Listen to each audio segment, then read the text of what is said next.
So I got a little funny story that took place, about 30 years ago when I first started driving trucks.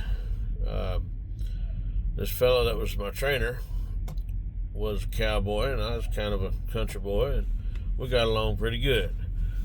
And one time when we was driving in California, in I-5 on the Grapevine, if you know where that's at, then you know where that's at. It's North California.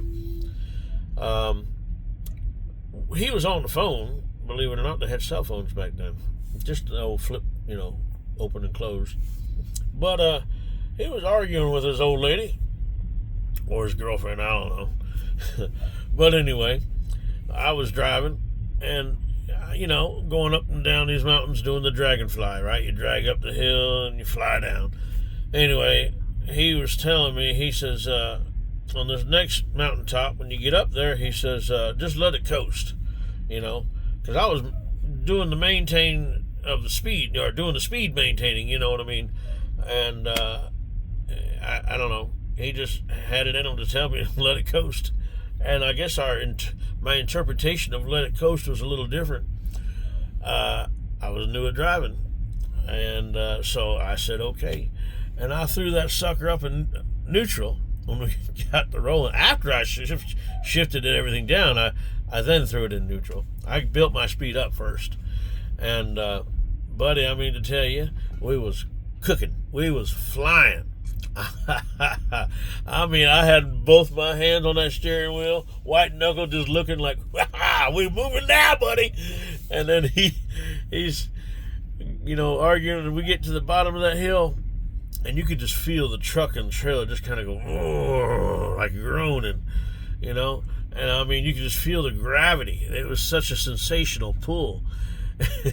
He stopped yelling at his old lady for a second. He said, hey, he says, just how fast was we going, down that hill? And I said, well, I have no idea. The speedometer stops at 90 miles an hour, and that little peg hit the little thing, and it didn't read no more.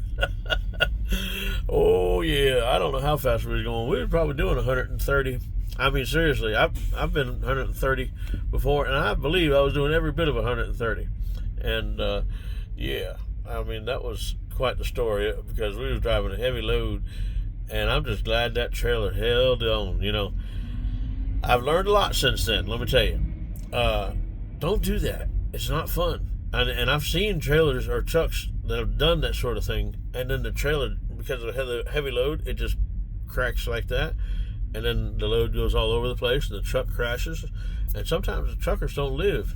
So we got real lucky that night,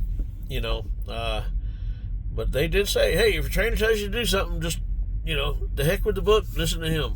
So that was with MS Carriers, if anybody remembers that company. I don't know who's watching this video. You might not have been around that long. All right, but if you do, thumbs up. All right, y'all be good, be careful, and do the right thing. Use that common sense. Don't be like I was at that time. All right, the best to y'all. Bye-bye.